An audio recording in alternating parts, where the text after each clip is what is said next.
Senhor Jesus, nós te pedimos nessa noite, para que o Senhor fale conosco, remova todo o véu do nosso coração, e que a gente possa ver a graça abundante do Senhor por meio das Escrituras. Que o Senhor possa ministrar, gerando fé no nosso coração agora. Pai, que tudo aquilo que é impedimento seja removido, e que haja agora liberdade dos filhos, para se alimentar da palavra do Senhor, em nome de Jesus, amém? Aleluia. O nome dessa palavra é a superioridade da graça de Deus. Eu gostaria que você abrisse a sua Bíblia, lá em 1 João, no capítulo 1, no verso 15. Capítulo 1, verso 15. Olha, João Batista, o Senhor Jesus falou algo a respeito dele. Que ele, desde Moisés até ele, não houve ninguém maior do que João Batista. Olha, para Jesus fazer um elogio desse é porque João Batista era o cara. Não sei se você conhece a expressão, o cara. Mas é porque João Batista era alguém muito espiritual. Um grande homem de Deus. Mas Jesus também, ele diz, olha, o menor no reino dos céus é maior do que João Batista. Uau! Jesus estava dizendo a respeito de mim e de você. E esse de João Batista, olha o que ele diz a respeito. Qual que era o testemunho que ele dava a respeito de Jesus? Este é o de quem eu disse: o que vem depois de mim tem contudo primazia, porquanto já existia antes de mim. João Batista está dizendo o seguinte, olha, aquele que vem, que é Jesus, o Cristo, ele é o primeiro, ele é o mais importante. Não sou eu que sou importante, ele é importante. Ele tem a primazia, porque ele já existia antes de mim, porque ele é Deus. Porque todos nós, verso 17, temos recebido da sua plenitude. Fala comigo, plenitude. Não, fala como quem tomou café, pelo menos. Plenitude. Aleluia. Da sua plenitude. E graça sobre graça. Preste atenção. De quem que você recebe plenitude? De Cristo. De quem que você recebe graça? Sobre graça. De Cristo.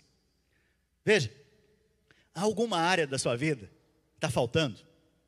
Ser completado algo? A plenitude está em Cristo. E de que maneira Ele libera essa plenitude sobre você? Através da sua graça. E aqui, a Bíblia quando diz graça sobre graça, é como a onda do mar. Quando a onda do mar vem, quando ela já está voltando, está vindo outra atrás dela. Aqui, o sentido é, a graça de Deus está vindo sobre a sua vida. Parece que está saindo, mas aí está vindo outra por cima e te cobrindo. Isso é graça sobre graça. Porque todos nós temos recebido a sua plenitude de graça sobre graça. Agora, o verso 17. Eu li o 16, agora o 17. Olha o que está escrito no verso 17. Porque a lei foi dada por intermédio de Moisés. Mas graça e verdade, fala comigo, graça e verdade, vieram por meio de quem? De Jesus. De Jesus. Preste atenção. Moisés, todas as vezes que você vê esse nome no Novo Testamento, a maioria das vezes, você pode lembrar que Moisés representa os 5 primeiros livros da Bíblia. Alguém sabe quais são os 5 primeiros livros da Bíblia? Gênesis, Êxodo, Levíticos, Deuteronômio e Números. Quem que deu esses 5 primeiros livros? Moisés. Moisés. Nesses livros estão contidas também, a partir de Êxodo, a lei. A lei. Então, a Bíblia diz que Moisés deu o quê? A lei. Mas graça e verdade vieram por meio de quem? Jesus. Espera lá. A gente precisa comparar essas coisas. O que é a lei? Você precisa entender o que é a lei. A lei é um sistema, é um tipo de relacionamento que foi definido por Deus para se relacionar com Ele, com o objetivo único de levar o homem ao final de si mesmo e dizer o quê? Eu não consigo, eu preciso de um Salvador. Por quê? Será que Deus não sabia que você não conseguia? Não, Ele sabia. O problema é que o homem não sabe, ou não sabia, que ele não consegue cumprir os mandamentos. Então, a lei dizia o quê? Se você obedecer, você é o quê? Abençoado. Todo mundo entende essa linguagem? Se você trabalhar, o que você tem que receber? Salário. Todo mundo entende isso? Sim ou não? Então, a lei dizia o quê? Se você obedecer os mandamentos, guardando eles, cumprindo eles, todos eles, você então, como consequência, recebe o quê? A bênção de Deus. Mas se você não obedece, e está debaixo dessa aliança, a consequência é a maldição, enfermidade e morte. E quantos mandamentos existem na palavra de Deus? 613. Pastor, não são 10? Deus foi tão bom que Ele resumiu os 613 em 10. Porque 10 na Bíblia representa o todo, por isso o dízimo é 10%. Porque representa tudo. O que Deus falou? Se você cumprir os 10 mandamentos, você vai ser abençoado. O problema, como eu disse, é que Deus sabia que o homem era falido ou incapaz de cumprir os mandamentos. Você vai ver que o tipo de pessoa que Jesus era mais duro, mais firme no Novo Testamento, eram os fariseus. Os fariseus, eu preciso te dizer, eles eram o cara. Desde criancinha, eles aprendiam os 5 primeiros livros da Bíblia que tem nas suas mãos. Que é o qual mesmo? Gênesis, Êxodo, Levítico, Deuteronômio e Números. E pasmem, com cerca de 12 a 15 anos, eles sabiam os 5 de cor. Alguém sabe pelo menos um versículo desses 5 livros de cor? Eles sabiam de cor. E eles então se esforçavam para obedecer os mandamentos e a lei. O problema é que eles não eram sinceros. Por que eles não eram sinceros? Porque homem algum consegue obedecer os mandamentos de Deus. Pastor, mas como assim? Eu não estou entendendo. É assim. Eles não conseguiam. Então Jesus foi firme com os fariseus. Como que Jesus chamava os fariseus? Raça de víboras. Uau! Se você não sabe o que é uma raça de víbora, quer dizer que os fariseus eram filhos da serpente, Satanás, e não de Deus. Pastor, mas eles não cumpriam a lei? Sim e não. Exteriormente, eles cumpriam a lei, mas interiormente, não. Por isso, quando o Senhor Jesus vem, Ele coloca a lei no lugar certo. Porque a lei não é exterior, a lei é interior. A lei que Moisés deu não é para expressões exteriores, não é uma maquiagem. Por isso Jesus também o chama de quê? Sepulcros caiados. O que é um sepulcro caiado? É um túmulo pintado de branco por fora, mas por dentro é podridão. Uau! Jesus foi firme com eles. Por que Jesus foi firme com eles? Mas com a mulher adúltera ele não foi firme. Com o leproso ele não foi firme. Com Jairo ele não foi firme. Foi gracioso. Porque toda vez que você quer se relacionar com Deus baseado na lei, você vai receber a dureza da lei. Mas todas as vezes que você quer relacionar com Deus baseado na sua graça, imerecida, você vai receber a graça de Deus. Então qual caminho você quer tomar? Hoje, qual caminho você quer percorrer? Pastor, mas o senhor disse que ninguém consegue cumprir a lei. Sim, ninguém consegue. Por quê? Como eu disse mais cedo, a lei não é exterior, a lei é interior. Não é para que o homem veja, é para que Deus veja. E Deus vê o quê? O interior, o coração. Por isso, como eu estava dizendo, Jesus colocou a lei no lugar certo. O que ele disse? Olha, Moisés, que deu a lei, falou, olha, não adulterarás, porém eu vos digo, se você desejar uma mulher, olhar para uma mulher com intenção impura, você já adulterou com ela. Eita, colocou no lugar certo. A lei diz, não matarás. Mas se você xingar o seu irmão, você já é digno do inferno. Uau! Chamá-lo de tolo. Veja, Jesus está colocando a lei no lugar certo. A lei não é exterior, para que o homem veja. A lei é para que Deus veja. Pergunta então: quem foi que cumpriu a lei? O único que pôde cumprir a lei foi o Senhor Jesus. Jesus cumpriu todos os mandamentos, toda a lei, não falhou em nenhum. Até mesmo o apóstolo Paulo, ele diz: olha, eu era fariseu de fariseus, ou seja, se o fariseu já era bom em cumprir a lei, imagina ele. Eu fazia tudo que na minha religião era determinado, mas eu falhei em um ponto. De todos os mandamentos eu consegui obedecer. O mandamento de amar a Deus sobre todas as coisas, o mandamento de amar o próximo, o mandamento de honrar o pai e a mãe, os mandamentos todos de não adulterar. Mas existe um que eu não consegui obedecer: não cobiçarás. Esse eu não consegui obedecer. E a questão da lei é o seguinte: a lei é igual um colar de pérolas. Alguém já teve um colar de pérolas aqui?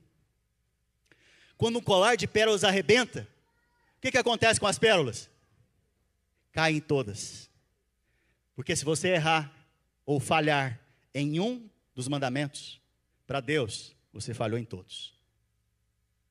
Então a questão é: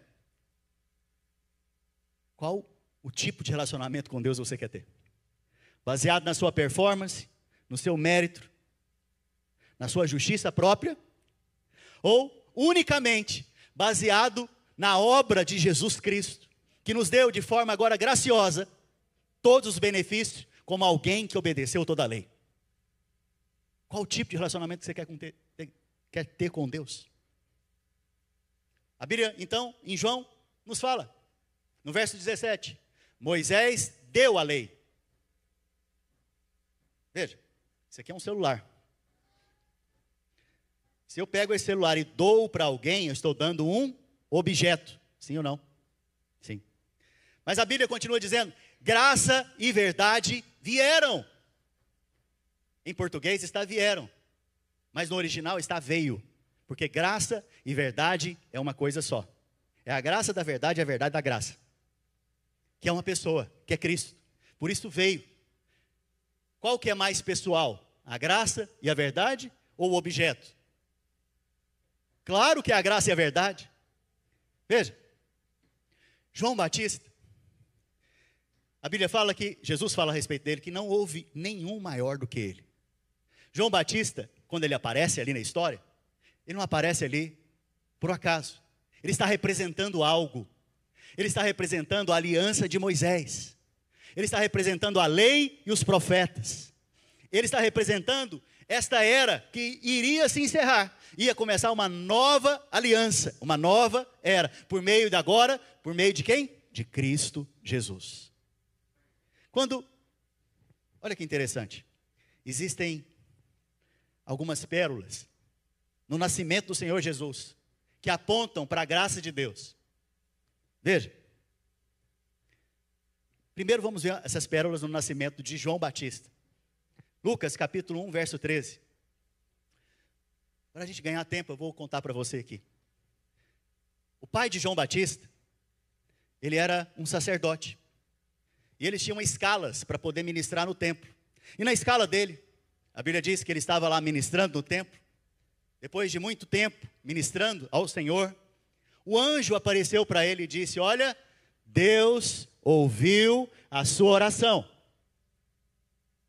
E você e a sua esposa vão ter um filho. Porque eu trago boas novas, boas notícias para você. Você e sua esposa vão ter um filho. E o nome dele será João. Fala comigo, João. Aleluia. Zacarias, a Bíblia fala que ele não creu. Ele falou: como que isso vai acontecer? Porque minha esposa já é velha e eu também. E minha esposa é estéril. A Bíblia diz então que o anjo falou para Zacarias o quê? A partir de hoje, você vai ficar mudo. Uau! Aí você olha para isso e fala, nossa, é o juiz de Deus sobre ele. Não, é a sabedoria de Deus. Porque quando você fala, você libera fé ou incredulidade. O que o anjo fez de forma sábia? Calou a boca da incredulidade, até o dia que a fé voltasse. A Bíblia diz então, que as pessoas ficaram impressionadas. Depois você pode ler em casa, te aconselho a ler. As pessoas ficaram impressionadas com tudo isso que aconteceu. Mais tarde, a Bíblia diz que João Batista já estava pronto para nascer. Lá em Lucas capítulo 1, verso 63. Já tinha nascido. E agora iriam definir o nome dele. E queriam chamá-lo de um nome que a família já tinha. Zacarias, ou mesmo o nome do avô, ou de algum tio. Um nome que a família tinha de costume em dar aos filhos daquela família. Mas o anjo havia dito o que, irmãos? Que ele ia chamar o quê? João. Não se esqueça. João. Então olha o que diz. Então, porque Zacarias não podia falar, na verdade, ele estava mudo, ficou 9 meses mudo. Por isso não reclama, até que a promessa venha. Não reclame, apenas fale da bênção de Deus, fale da promessa de Deus, agradeça o Senhor. Mas se for para reclamar, fique mudo. Se for para duvidar, fique mudo. Olha só que interessante, preste atenção. Então, ele pediu uma tabuinha, porque não tinha papel facilmente, igual tinha hoje. Então ele pediu uma tábua. E ele escreveu o nome que seria chamado o seu filho, porque as pessoas que ali estavam falando, não, ele vai chamar Zacarias, não, ele vai chamar isso. E ele falou, não, ele não vai ter meu nome. O nome já foi definido nos céus. Por isso todos os nossos nomes já foram definidos nos céus. E o nome dele será João. João. E todos se admiraram. Próximo versículo, verso 64. Imediatamente, quando ele escreveu que ia ser João, imediatamente a boca se lhe abriu, e desimpedida a sua língua, falava louvando a Deus. O que aconteceu aqui, irmãos? Preste atenção. O segredo está escondido no nome. No nome de João. João, ou Roanã, significa graça de Deus. Quando ele abriu a boca e falou, graça de Deus. Na verdade, quando ele escreveu, graça de Deus, os seus lábios se abriram. Seus lábios se abriram a louvar o Senhor e engrandecer o Senhor. Porque todas as vezes que você recebe a graça de Deus, os seus lábios vão expressar verdadeiro louvor e adoração a Deus. Veja, quando o Senhor Jesus foi nascer, um outro exemplo, que revela a graça de Deus, em Lucas capítulo 2, verso 25. Lucas capítulo 2, verso 25. Havia em Jerusalém um homem chamado Simeão. Fala comigo, Simeão. Homem este justo e piedoso que esperava a consolação de Israel, e o Espírito Santo estava sobre ele. Próximo versículo. Revelara-lhe o Espírito Santo que não passaria pela morte sem antes ver o Cristo. Uau! Esse homem tinha intimidade com Deus, não? O Espírito Santo falou para ele, olha, você não vai morrer enquanto você não vê o Messias. Que é isso? E esse homem esperava pelo Messias. Qual que era o nome dele mesmo? Simeão. Simeão. Veja. Revelaram-lhe, próximo versículo. Movido pelo Espírito, foi ao templo. E quando os pais trouxeram o menino Jesus, para fazerem com ele o que a lei ordenava, verso 28, Simeão o tomou nos braços, e louvando a Deus, dizendo, verso 29, agora, Senhor, pode despedir em paz o teu servo, segundo a tua palavra. Por quê? Por que pode despedir? Verso 30, porque os meus olhos já viram salvação. Sabe o que significa salvação aqui, no original? Yeshua. Yeshua. Jesus. Preste atenção. Nomes na Bíblia não estão ali por um acaso. Acabei de falar para você de João. Nenhum nome, nenhuma vírgula, nada está na palavra de Deus por um acaso. Tudo o Senhor quer comunicar algo conosco. O que significa Simeão? Simeão significa: ouça, ó Israel, a lei. Isso é o que significa Simeão. Simeão representa ali, em outras palavras, a lei de Deus. E o que a lei de Deus esperava? O Messias, Yeshua, a graça de Deus. E quando a graça de Deus chegou, quando Jesus chegou, que é a graça de Deus, o que a lei disse? Pode me despedir, posso ir embora agora, porque chegou a graça de Deus. Isso quer dizer o que, filho? A aplicação disso na sua vida é o quê? Que você não está mais debaixo da lei, e sim a graça. Você não precisa relacionar com Deus baseado numa religião de ordenanças, de obediência aos mandamentos. Não, você pode relacionar com Deus hoje baseado unicamente, simplesmente na graça dele, no favor imerecido. Continuando, logo depois que Simeão apareceu na história e pediu para despedir, lá no verso 29 agora, do mesmo capítulo, verso 29. Agora,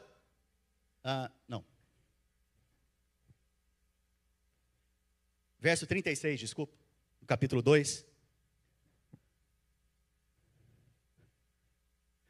Havia uma profetisa, isso no mesmo momento ali, dentro do templo. Havia uma profetisa chamada Ana. Fala comigo, Ana. Olha, se você tem o nome de João ou de Ana, vocês são muito abençoados. Amém, João? Amém, Ana? Havia uma profetisa chamada Ana, filha de Fenuel, da tribo de Assé, avançada em dias, que vivera com o seu marido 7 anos, desde que se casaram. Próximo versículo. E que era viúva de 84 anos. Essa mulher era profetisa. E o que ela fazia? Esta não deixava o templo. Ou seja, ela congregava mesmo. Mas adorava noite e dia, em jejuns e orações. Verso 38. E chegando naquela hora, dava graças a Deus e falava a respeito do menino a todos que esperavam a redenção de Jerusalém. Como eu disse para vocês, nenhum nome está na palavra de Deus por acaso. Você sabe o que significa Ana? Graça. A graça fala a respeito do menino, de Cristo, da salvação. A lei, não. A lei exige do homem falido que ele a cumpra. Mas a graça não. Há salvação disponível para você hoje. Há perdão disponível hoje para você. Há redenção para você hoje. Há reconciliação disponível para você agora. É só você abrir a sua boca e tomar pela fé, crer, falando, recebendo. Essa é a graça de Deus. Ainda, falando sobre os nomes, Mateus capítulo 17, verso 1, até o 9, você pode ler em casa, vou contar para você a história. A Bíblia nos conta que Jesus tomou 3 discípulos, em particular, e foi para um alto monte. E nesse alto monte, ele estando ali a orar, a Bíblia diz que a sua face e a sua roupa resplandeceram. Outro evangelho diz que nem se as mulheres usassem clorox, só para atualizar, para você entender, está escrito lá isso na Bíblia não, tá? Nem se elas usassem clorox ou um alvejante para deixar as roupas brancas, ficaria daquele jeito. Do tanto que a roupa dele ficou brilhando, branca. E ele resplandeceu, a sua glória resplandeceu, brilhou. Ele levou consigo 3 discípulos, que normalmente ele levava esses 3 discípulos. E não os levava por um acaso, porque no nome desses 3 discípulos carrega-se uma mensagem profética e um princípio espiritual. Vocês estão comigo, gente? Estão cansados? Estão debaixo da graça de Deus aqui? Aleluia. A Bíblia diz então que quando o rosto dele, as vestes resplandeceram, apareceu 2 homens, Moisés e Elias. Moisés e Elias. Moisés representando a lei, Elias representando quem? Os profetas do Antigo Testamento. E os três estavam juntos. E um dos discípulos, chamado Pedro, falou: Senhor, que bom que estamos aqui. Sabe aquele desavisado que fala na hora indevida? Esse foi Pedro agora. Pedro tinha essa característica, ele falava em umas horas que não tinha que falar. E ele disse o seguinte: olha, Senhor, que bom que estamos aqui. Que bom que Moisés está aqui, que Elias está aqui e o Senhor está aqui. Vamos fazer uma tenda para cada um de vocês? O que Pedro estava dizendo com essa história? Vamos colocar Moisés, Elias e o Senhor no mesmo nível. É isso que ele está dizendo. Estou traduzindo para você. A Bíblia diz que neste momento, quando Pedro falou, uma voz veio do céu e disse, a voz de Deus, disse: este é o meu filho amado, a ele ouvi, a ele vocês ouçam. Em outras palavras, não ouça agora mais os profetas, a lei, ouça o Senhor. Porque, de fato, irmãos, toda a lei e todos os profetas estão unicamente apontando para alguém. Na verdade, eles estão mostrando a salvação em Cristo Jesus. Tudo que está no Antigo Testamento é encoberto, mas foi revelado, mostrando quem? Cristo. O que Deus Pai está dizendo nesse momento? Olha, Moisés passou, os profetas passaram, agora é o tempo do Filho, da minha graça. Ouça o meu filho, ouça a minha graça. Estou oferecendo a vocês, de graça, salvação. Estou oferecendo as minhas ricas bênçãos, de graça, por meio do meu filho. Estou oferecendo a vocês reconciliação, por meio do meu filho. Estou oferecendo a vocês agora salvação, por meio do meu filho. Ouça o meu filho, não ouça a lei, não ouça os profetas, não ouça esse tipo de relacionamento, porque esse tipo de relacionamento eu encontrei defeito. Estou dando agora uma nova aliança e eterna, por meio do meu filho. Essa era a mensagem. Mas tem uma mensagem ainda por trás. Quantos discípulos foram com Jesus? 3. Já falei o nome de um para você. Qual era? Pedro. O segundo discípulo, Tiago. Terceiro discípulo, João.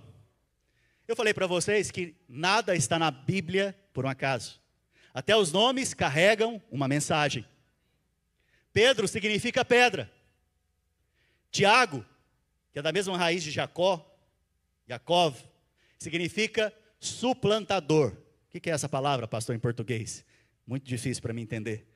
Suplantar é arrancar uma coisa e plantar outra no lugar. Tiago significa suplantador. Quem está faltando? João. João, vocês já entenderam. Pergunta: a lei foi escrita onde? Em tábuas de quê? De papel? De madeira? Não, de pedra. Pedro, pedra. Tiago arranca a pedra e coloca no lugar da pedra o quê? A graça de Deus. Essa é a mensagem. Agora, você vai ver que os milagres vão acontecendo de forma extraordinária. E sempre que tem milagres muito extraordinários, Jesus leva consigo 3 discípulos. Quem? Pedro, Tiago e João. Por quê? Você quer experimentar de milagres extraordinários na sua vida? Arranca a lei e viva pela graça de Deus, porque milagres extraordinários vão chegar na sua vida. Você vai ver que a filha de Jairo morreu. Deixa eu ver onde está. Está lá em Lucas, capítulo 8, verso 49. Você pode ler em casa também, para a gente ganhar tempo. A filha de Jairo, a Bíblia diz que ela estava enferma. E Jairo, o chefe da sinagoga, o pastor da sinagoga, lá de Cafarnaum, ele foi até o Senhor Jesus e falou: mestre, eu sei que se o Senhor for na minha casa e impor as mãos sobre a minha filha, ela será curada. Jesus falou: eu vou. A Bíblia diz que enquanto eles estavam juntos, chegou um servo do chefe da sinagoga e falou para ele o seguinte: olha, não incomode mais o mestre, porque a sua filha morreu. Jesus falou para ele: olha, Calma aí. Se você crê, você vai ver a glória de Deus. Você crê? Você vai ver a glória de Deus. E é esta glória que nos faz ser transformados, de glória em glória. A Bíblia diz então que Jesus foi em direção à casa de Jairo com Jairo. Porém, ele levou consigo quem? Pedro, Tiago e João. Chegando na casa, a Bíblia diz que havia um choro, uma lamentação, porque a menina havia morrido. E Jesus falou: onde está a menina? Ela está em cima e já morreu. A Bíblia diz: não, ela não morreu. Jesus falou: ela não morreu, ela apenas dorme. A Bíblia fala que aquele povo que estava chorando, lamentando, começou a dar gargalhada e rir. Imagina você chegar num velório, irmãos. É porque a gente não imagina a cena, né? Mas imagine você chegar num velório, está todo mundo chorando, triste, lágrimas caindo, e de repente alguém chegar nesse velório e falar o seguinte: olha, essa pessoa que está aí nesse caixão, ela não morreu, ela só está dormindo. Isso que aconteceu. Por quê? Preste atenção, aqueles estavam debaixo de incredulidade. Você tem que aprender a trazer pessoas para perto de você que têm fé. E você tem que aprender a evitar pessoas que são incrédulas. Normalmente pessoas que andam no legalismo e na lei, elas são muito incrédulas. Pessoas que estão debaixo da graça são cheios de fé, enfesadas. Só um trocadilho, uma brincadeira. Preste atenção. A Bíblia fala que então o Senhor Jesus foi para o quarto da menina. Não deixou que ninguém entrasse, porque Ele não quer incrédulos nesse momento. Porque a incredulidade contagia, infelizmente. Mas fé também contagia. Enquanto eu falo de fé aqui, você é contagiado. Mas se eu chegar aqui e ficar falando de incredulidade, você também vai ser contagiado. Então, não ouça, deixa esse povo mudo na sua mente. A Bíblia diz que Jesus entra para o quarto com os pais da menina e com 3 discípulos. Por que Ele não levou os outros 12? Aliás, todos, os 12. Por que Ele levou só 3? Primeiro, porque Ele queria trazer uma mensagem para mim e para você. Segundo, porque Ele queria trazer aqueles que têm fé. Lembre disso. Qual que é a mensagem? Pedro, Tiago e João. Remova o princípio da lei na sua vida e viva pela graça. O que é viver pela graça? Você não merece que ela se ressuscite.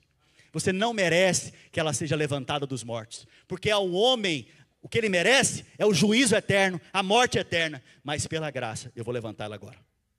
E aí Jesus pega e faz algo impressionante. Que aí eu vou conectar em outra coisa aqui com você daqui a pouco.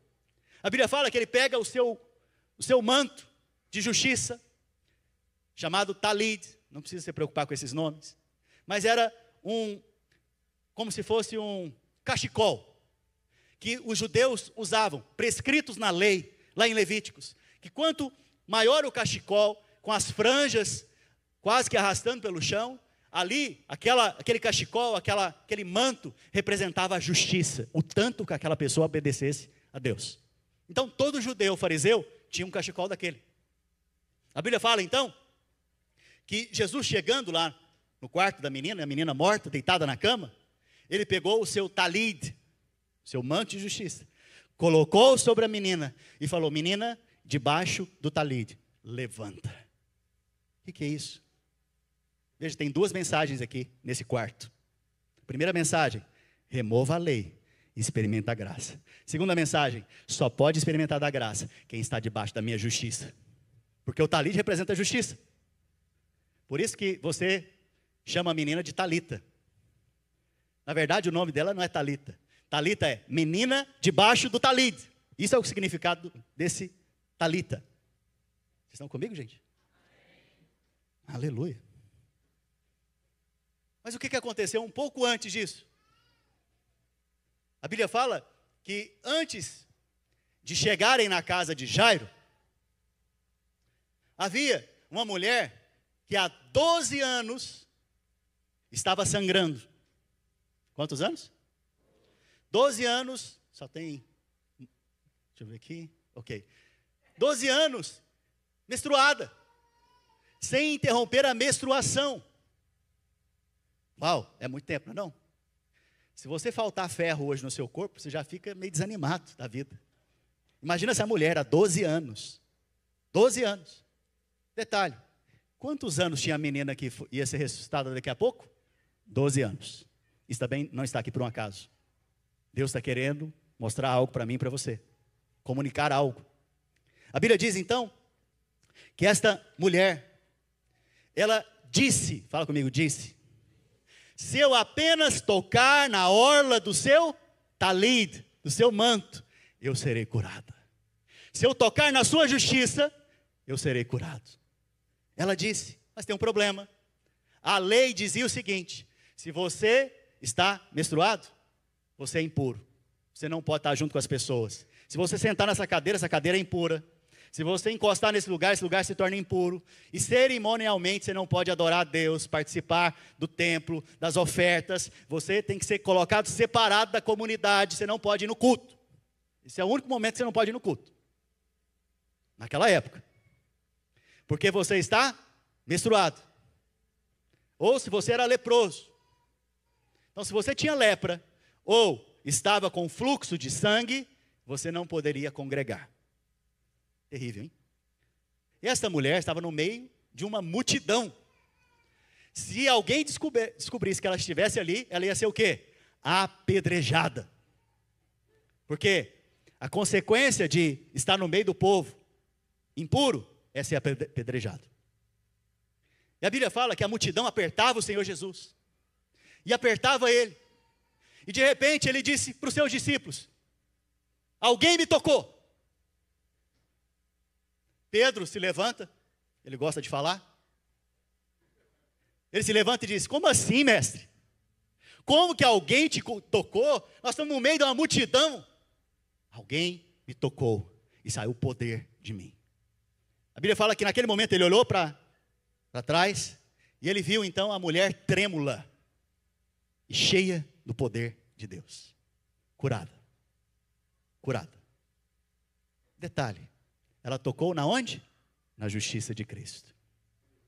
Eu preciso te dizer, você que creu na salvação em Cristo Jesus, você tocou na justiça de Cristo. Você foi justificado. Como esta mulher foi, você também foi. Como ela foi curada, você pode ser curado hoje. Como ela foi abençoada, você pode ser abençoado hoje.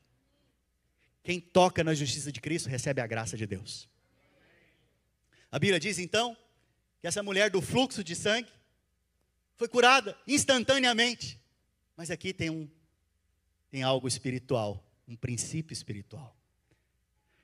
Profeticamente, irmãos, os estudiosos, e eu creio assim também, esta mulher representa alguém. E esta menina também representa alguém. Esta mulher representa a igreja hoje. A igreja, em muitos locais, está sangrando. Quem está sangrando está perdendo o quê? Vida. Vida. Eu preciso te dizer, em Isaías, vamos abrir a Bíblia em Isaías? Isaías capítulo 64, verso 6. Abra sua Bíblia. Isaías 64, 6. Tem alguém aí projetando? Tá? A Bíblia diz o seguinte: mas todos nós somos como um imundo. Essa mulher era o que, irmãos? Do fluxo de sangue? Imunda. Por causa do quê? Isaías 64, 6. Isaías 64, 6. E todos nós somos como imundo. Por que nós somos como imundo? E todas as nossas justiças, justiça o quê? Própria. O tanto que eu mereço para ser abençoado, o tanto que eu faço para poder ser aceito diante de Deus, o tanto que eu quero comprar a Deus com a minha oração, com o meu choro, com o meu jejum, tanto que eu quero fazer algo em troca, nessa barganha com o meu Deus. Essa justiça, então, minha, a nossa própria justiça, é como o quê? Como trapo de imundície. Sabe o que é trapo de imundície, filho? Absorvente usado. Absorvente usado te dá nojo. Para Deus, a sua justiça própria é como um absorvente usado. É isso que ele está dizendo. Nós, que éramos imundos, e queríamos nos relacionar com Deus baseado na nossa própria justiça, nós éramos reprovados. Mas nós, que agora cremos no sangue do Senhor Jesus, que nos justifica e nos limpa e nos purifica de todo o pecado, podemos livremente, pela graça, relacionar com o Senhor. Veja, essa mulher então, ela representa quem? A igreja, que está querendo relacionar com Deus, baseado na lei, na justiça própria. E ela está sangrando, perdendo vida, perdendo vigor, perdendo a força. Mas a partir do momento que ela toca na justiça de Cristo, ela é restaurada. A partir do momento que ela crê que Jesus é o justificador, ela é restaurada. Vida volta para o seu corpo. A partir do momento que você toca na justiça de Cristo, que você crê que Ele te justifica, a partir desse momento, vida volta para o seu corpo. Vida é liberada sobre você. Vocês estão comigo, gente? Estou falando de muitas coisas. Vou encerrar. Infelizmente. Gostaria de ficar aqui até as 10 da noite. Porque esse assunto me empolga. Eu amo ensinar a palavra de Deus. João capítulo 8, verso 1. Alguns dizem, alguns acusam a graça, falando que agora tudo é graça, posso fazer o que eu quiser. Mas isso não é uma verdade, isso é uma acusação mentirosa. Porque se você nasceu de novo, você é uma nova criatura. As coisas velhas já estão passadas. Eis que tudo se fez novo. Veja, Jesus, a Bíblia diz que ele estava entrando e foi para o Monte das Oliveiras. Verso 2. De madrugada voltou novamente para o templo e todo o povo ia ter com ele e assentado os ensinava. Eu preciso que, enquanto eu leio, você imagine a cena. Você consegue imaginar a cena?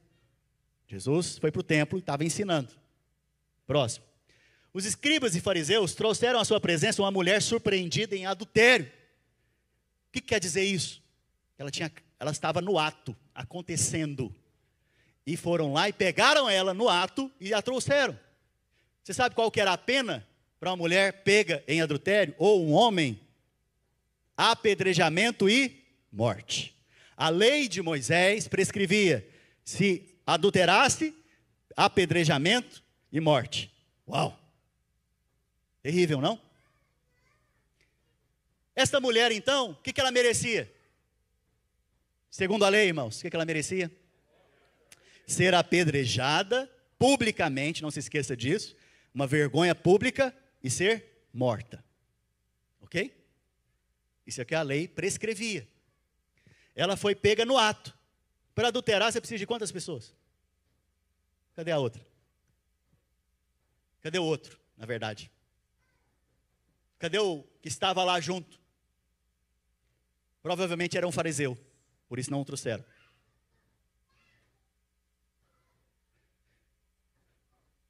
Trouxeram-na para tentar pegar Jesus. O pessoal do louvor pode subir. Trouxeram-na para tentar apanhar Jesus em alguma contradição. O Senhor não é perdão, graça, o Senhor não é bondade, o Senhor não é aquele que perdoa os pecados. Agora, então, o que nós vamos fazer com essa mulher aqui? Que a lei diz o quê? Tem que ser apedrejada. O Senhor vai descumprir a lei? Em outras palavras. Preste atenção, irmãos. A Bíblia fala que o Senhor Jesus, verso 4. Imaginando a cena, irmãos, a mulher está de pé no meio de um monte de gente querendo apedrejar ela e Jesus está ali junto. Mestre, essa mulher foi apanhada em flagrante adultério, verso 5. E na lei nos mandou Moisés que tais mulheres sejam apedrejadas. Tu, pois, o que dizes? Verso 6.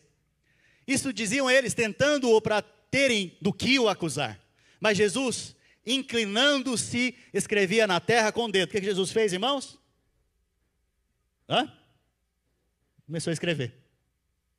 A Bíblia não conta para nós o que ele estava escrevendo.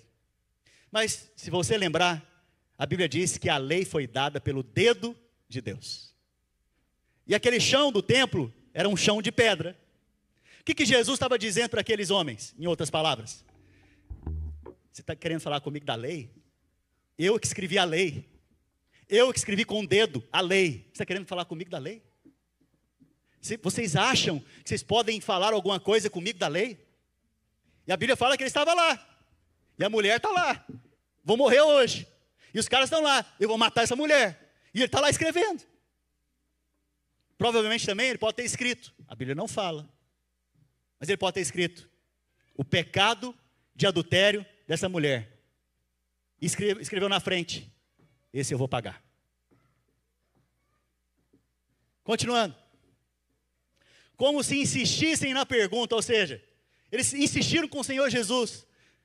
Se levantou e lhes disse: tá bom, aquele que dentre vós estiver sem pecado, que atire então agora a primeira pedra.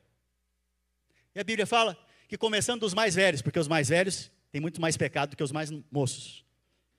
Começando dos mais velhos, foram deixando as suas pedras até chegarem nos mais novos, que também deixaram as suas pedras. Ficando ele só com a mulher. Que cena maravilhosa. A graça de Deus está se manifestando aqui. Eu preciso que você compreenda ela. Que o véu seja rasgado da sua vida. Ficando ele só com aquela mulher.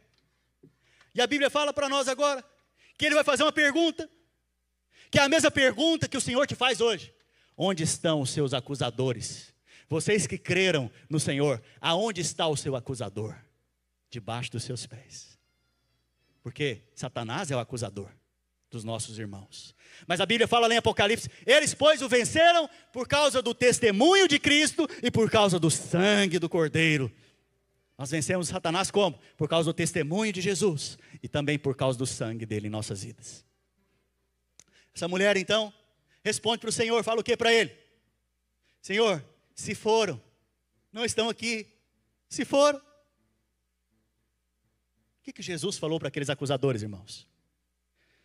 O dia que você conseguir cumprir toda a lei, você pode condenar quem você quiser. Mas se você não consegue, quem te fez juiz sobre os seus irmãos? Se você não consegue cumprir a lei, quem que você pode condenar? Preste atenção, isso aqui é grave.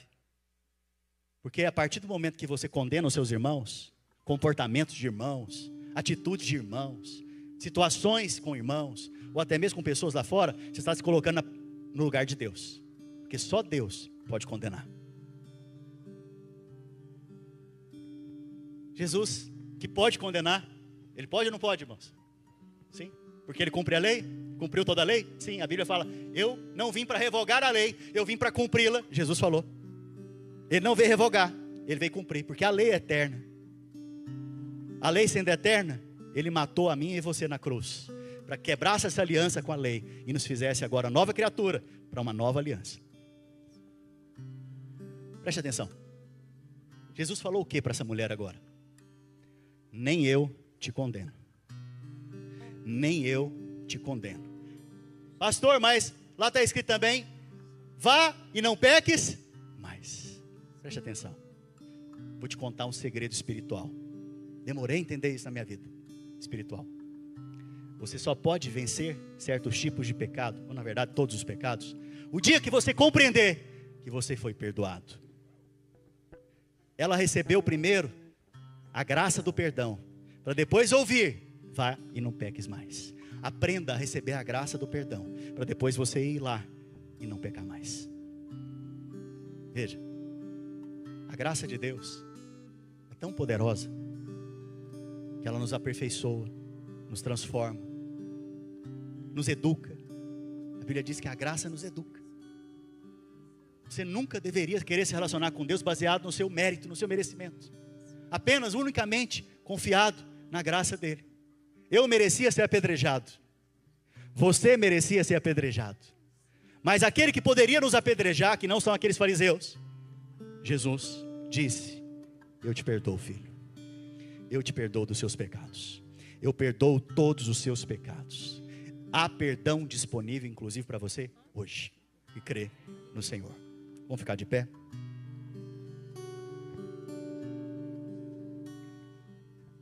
Romanos, capítulo 4, verso 3. Pois o que diz a Escritura? Abraão creu em Deus e isso lhe foi imputado por justiça. Como que Abraão foi justificado? Apenas por crer. Por obedecer a um mandamento? Não. Na época de Abraão não tinha nem mandamentos.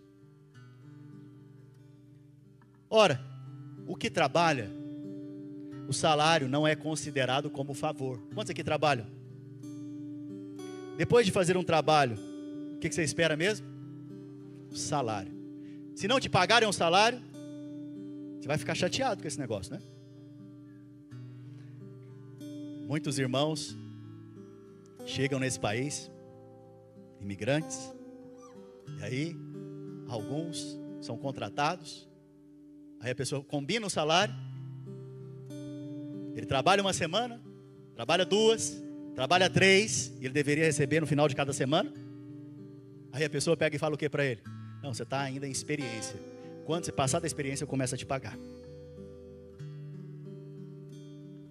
Mas Deus, Ele é justo. Se você trabalhou, você vai receber o seu salário. O problema é que ninguém consegue fazer o trabalho de Jesus. Por isso, Ele fez todo o trabalho para você. Agora, pela fé, sabe o que você vai lá e faz diante do Pai? Pai, eu vim buscar o salário. Olha o que o apóstolo Paulo diz. Ora, o que trabalha, o salário dele não é considerado como favor, e sim como dívida. De fato, não é um favor. Se você trabalhou para mim, eu não estou te fazendo um favor de pagar. Eu estou pagando a minha dívida com você. Mas, verso 5. Mas o que não trabalha, ou seja, Abraão foi justificado por fé, que é o contexto. Ele foi justificado apenas porque creu que Deus prometeu que ele seria justificado. Não porque ele trabalhou para ser justificado. Ele não trabalhou. Se ele não trabalhou, outro ia trabalhar no lugar dele para justificar ele. Esse outro era o Messias, Cristo. Ora, o que não trabalha, porém crê naquele que justifica o ímpio. Deus justifica o justo. O que obedece, o bonzinho. Não, ele justifica o ímpio. O Deus que justifica o ímpio, a sua fé lhe é atribuída como justiça. Uau! Próximo. E assim também Davi declara ser feliz, bem-aventurado. Fala assim, eu sou feliz, eu sou bem-aventurado, eu sou abençoado. O homem a quem Deus atribui justiça. Jesus colocou um manto de justiça sobre você, o sangue dele sobre a sua vida. Você recebeu a justiça de Cristo. Você é bem-aventurado, independentemente do trabalho, das obras, de fazer por merecer. Em outras palavras. Por fim, verso 7. Bem-aventurado aqueles cujas iniquidades são perdoadas e cujos pecados são encobertos. Hoje é o dia, se você quiser, se você ainda não foi salvo, não creu no Senhor, hoje é o seu dia de receber justificação dos seus pecados. A raiz da enfermidade, da maldição, da doença, a raiz é a condenação. Mas a proposta do Senhor Jesus hoje, por meio da sua graça, mediante a sua fé, é te perdoar os seus pecados, justificar o ímpio, justificar aqueles que precisam do seu sangue, da sua graça, sobre graça. E com isso, as outras coisas também vão desaparecer. A maldição, a enfermidade. Se você hoje quer de fato viver debaixo desta graça de Deus, debaixo desse favor imerecido, andar livremente como filho, não como um trabalhador. Deus não quer trabalhadores, filho. Deus, na cruz, matou o seu filho por meio dos nossos pecados, para que agora Ele fizesse em nós uma nova criatura, e nós fôssemos feitos filhos de Deus, a saber, aqueles que são chamados pelo seu nome. Hoje nós somos filhos e temos a liberdade dos filhos. Somos guiados pelo Espírito Santo que habita dentro de nós, mediante a graça do Senhor Jesus. Feche os seus olhos então. Senhor Jesus, eu coloco diante do Senhor a vida dos meus irmãos. Pai, eu peço para que esta mensagem possa inundar o espírito deles hoje. Que eles possam ser permeados com a graça do Senhor, com o favor do Senhor. Que eles possam, Pai, experimentar do Senhor de uma maneira extraordinária, em liberdade. Pai, que eles possam ter comunhão com o Senhor de maneira extraordinária, sem medo, com a consciência livre da condenação e do juízo, por meio do sangue do Cordeiro de Deus, que tem o poder de aperfeiçoar a nossa consciência. Pai, em nome de Jesus, eu peço para que os meus irmãos sejam guardados de todo mal durante essa semana, que eles sejam livres de toda obra maligna, de toda seta do diabo, de toda artimanha do inimigo, que a face do Senhor resplandeça sobre eles, que a glória do Senhor se manifeste sobre eles, que sem véu contemplam o Senhor. Pai, abençoa o jejum de cada um deles, abençoa esse tempo de consagração, que eles possam ter experiências sobrenaturais com o Senhor, em o nome de Jesus Cristo. Aleluia. Você pode dar um abraço no irmão que está próximo de você, abençoar a semana dele, e fazendo isso nós estamos encerrados em nome de Jesus Cristo.